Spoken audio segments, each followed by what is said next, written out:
Hello mga kabibig! Welcome back sa ating bagong YouTube channel. Ito ang pinakamaingay na YouTuber sa balat ng YouTube. Ako si Kabibig, maglebak-lebak na down with evidence na po. Abswelto na nga ba ang Office of the Vice President? COA, inaming may mga resibo na nasubmit or sumite ng Office of the Vice President Office of the Vice President, nabulol yata ako, sa 125 million confidential funds. Itong napaka-controversial na 125 million confidential funds. Wala palang problema dito kasi nakasumite lahat ng resibo sa COA. Panoorin natin to kabibig ha.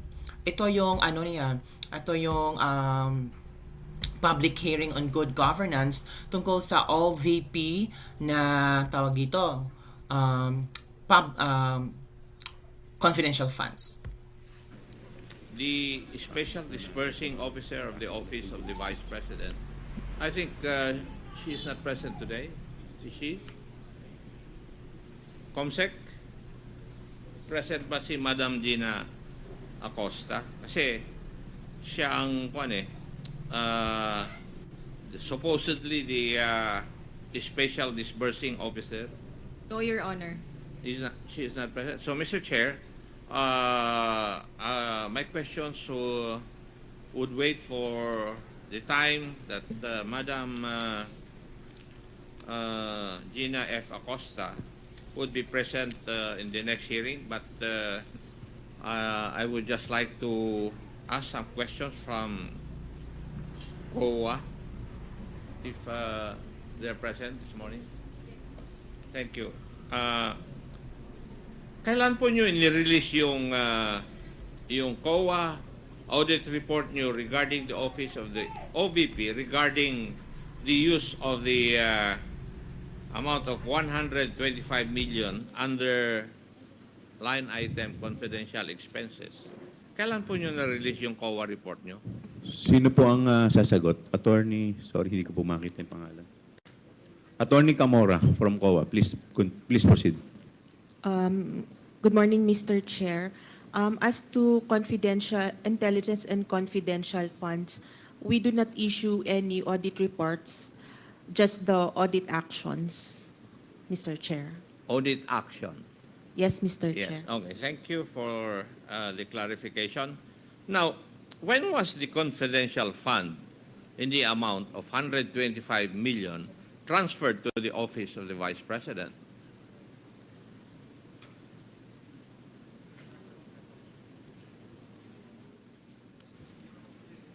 Sino po sasagot?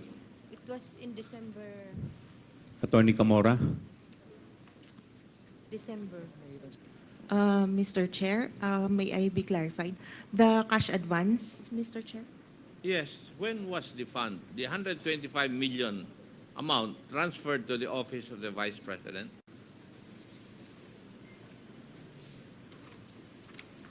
Mr. Chair, the fund was received on December 20, 2022. 2022, Mr. Okay. Chair. Thank you. Now, on 25 September 2023, according to reports, kayo po ay nag-confirm, maybe because of reports, na galing po sa Office of the Vice President na the amount of 125 million confidential funds was spent in 11 days. Mr. Chair, based on their liquidation reports, opo. Kayo po na nagsabi nito in your report. Wala pong report, Mr. Chair, but audit action po. Oh, it's an audit action. At Yes, kinukonfirm Mr. nyo Chair. na yung amount na 125 million was spent by the Office of the Vice President in 11 days. And that would be amounting to 11.3 thereabouts million per day. Would that be correct? Tama po ba yun? Mr. Chair, may I ask for the question to be repeated? Ano po? Uulitin ko po. Opo.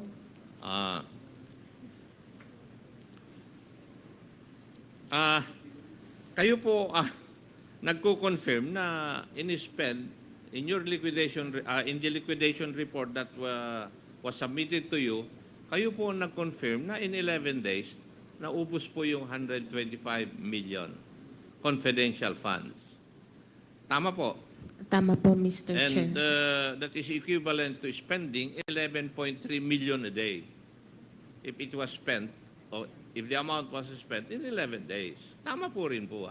Tama po, Mr. Chair. Based on Yes. their documents po. And yung 11 days na yon ay nung panahon na from 21 to 31 ng December 2022. Would that also be correct? O tama po ba yun? Based on their accomplishment report, tama po, Mr. Chair. And that is at the height of the holiday season, matatapos na po yung taon, di po ba? Tama po, Mr. Chair. At lahat po ng ahensya ng gobyerno nagmamadali na ma-spend yung kanilang pera na nasa kanilang opisina. Di po ba? Kasi ang nangyayari po, hindi ba, kung minsan, December 31, pinapaspasan po ng mga opisina ng gobyerno ang pag-liquidate po ng mga pondo na nasa kanila. Hindi po ba tama yon? Alam ko po yun dahil naging controller po ako ng Philippine National Police noong Chief PNP si Senator Lacson at yun ang nangyayari eh. Kayo po ang sasagot, hindi na po siya. That's correct po, Your Honor. Yes. Paki-address niyo po yung chair sa antakantayin niyo po na-recognize kayo. You are Miss Sofia Gemora? Yes, Your Honor. Okay, please continue. Kasi minamadali po nila ng mga ehensya dahil if you notice, yung buwan ng Disyembre, normally it has four non-working holidays. So, 4 na ang nabawas sa 11 days para gastusin mo. Tama rin po ba? If I may add, Your Honor, to what Attorney Camora had said earlier, with regards to the 11 days report of our audit team, we are the audit team of the Office of the Vice President. So, looking at the records or the recording in the financial statements, we found out that the cash advance was drawn on December 20, 2022. And on December 31, looking at the financial statements, there was an expenditures recorded of the same amount, the 125 million. So that was the reason why we, of course, it's correct to say that that was the 125 million was expended in 11 days. Your Honor. Thank you, Madam. Now, because of this, the COA issued a notice of disallowance dated 8 August 2024, disallowing the amount of 73,287,000 from the 125 million confidential funds disbursed by the Office of the Vice President in 2022. Tama rin po ba? Tama po, Mr. Chair. Now, may I know kung ano po yung mga dahilan po ninyo bakit nag-issue po kayo ng notice of disallowance doon po sa expenditure on confidential funds by the Office of the Vice President? Pwede po bang malaman yung rason po ninyo? Attorney Gamora. Mr. Chair, our reasons were indicated po at the ND. I'd like to make a rundown po. Yung may issue po sa payment of rewards nila, may issue sa payment of charging payment for tables, chairs, desktop computers, and printers to the confidential fund, and also a non-submission of the revised accomplishment report, Mr. Chair. Yun po yung official reason why you COA issued a notice of disallowance. Tama rin po. Tama po, Mr. Chair. Now, may I ask, Meron po siguro kayong breakdown ng expenditure of the confidential funds. Meron po ba kayo? Mr. Chair, meron po sa accomplishment report. Yes, and yung breakdown po ng expenditure ng 125 million, nasa inyo po sigurado yon. Tama rin po. Tama po, Mr. Chair. Now, may I know kung saan po nagastos ng Office of the Vice President yung 125 million? Was it spent in accordance with the rules, regulations, and protocol on the expenditure or on the use of confidential funds? Nasunod po ba yun? Yes, Mr. Chair. As indicated sa accomplishment report po, na-liquidate naman po nila based on confidential expenses. There you As go. required by the Joint Circuit. See? Po, Mr. Chair. See? Uh, Nasunod.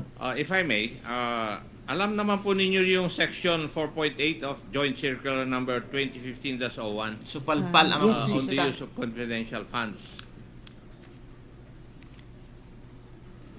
Opo, Mr. Chair. Now, categorically, yung po bang items na kung saan ginamit yung confidential funds ay naaayon po dito sa circular na ito?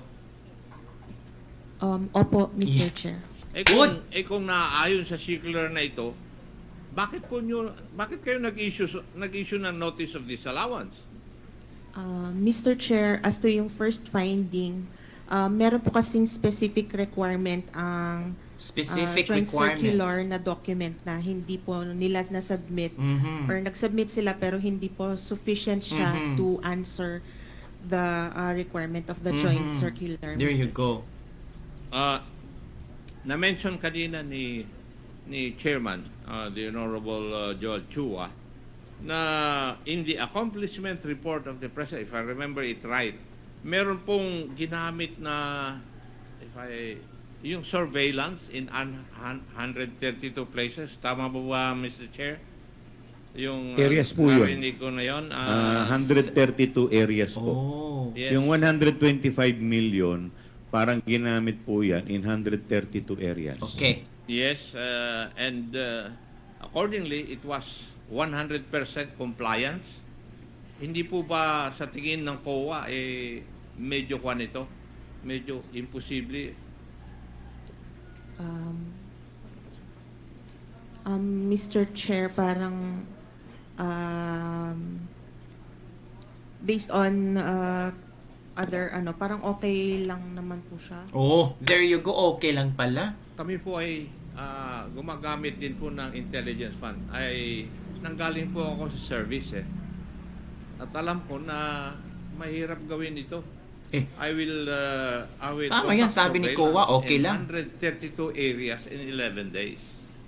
Tapos kayo ngayon, sa COA, sinasabi ninyo na posible pala ito. Oh, posible. Samantalang kami on the ground na gumagawa nito noong ako'y nasa serbisyo, nahihirapan po kami. Kayo yan. Hindi ang OVP. So, what is your basis na pwedeng sabihin na posible ito, Madam COA?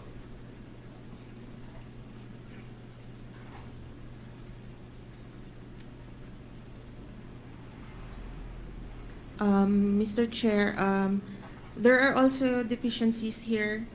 No, tinatanong ko lang po kayo kasi sa mata po ng COA, yung mag-conduct ka ng surveillance activities in 132 areas in 11 days, para sa amin po na gumagawa nito in our use of intelligence funds no ako po yung nasa serbisyo, nahirapan po kami Tapos sa mata pala ninyo, posible pala ito. Tama po ba yung aking kaisipan? Mr. Chair, ang identified lang po ay number of areas, pero pwede din pong i-consider yung kung ilan po yung kung ilang tao po yung pinag-spendan ng There you go. funds, Mr. Chair. Correct. But the liquidation report does not say so. Yes, Mr. Chair, but In-assume na lang ninyo yun Mr. Chair, meron po silang submitted na mga documentary See? evidence. Okay. Meron mga documentaries. Mr. Chair, Paano those yan? would be the questions that I would ask, I have asked from COA. Yun po yung aking nihanda. The others would pertain to Madam Gina F. Acosta. Napahiya maraming kasi salamat, Mr. walang Chair. gusot eh. Walang gusot si VP eh. Wala talaga ang gusot. Hinahanapan na ng gusot. Pero ang sagot ng COA, mayroong mga documents na nag-support sa 125 million confidential funds. Paano yan? Kaya nag-proceed siya kung sino ang susunod na tanong. Ay, nako, sige, hanap pa kayo ng buslot. Hanap pa kayo ng konting gusot kay VP. Wala talaga kayong mahanap. Oy. Ay, nako, kalarky talaga ito mga. Tao ka na lang tayo kabibig, no? Basta, bahala kayo dyan. Paano kayo ano kayo hindi dyan, aid of legislation. Tingnan natin kung ano ba ang magiging aid of legislation nyo dyan. At makikinabang ba ang mga tao sa aid of legislation nyo. Yan lang po mga kabibig. Don't forget to like, subscribe, and share this video. Bye everyone. See you next time.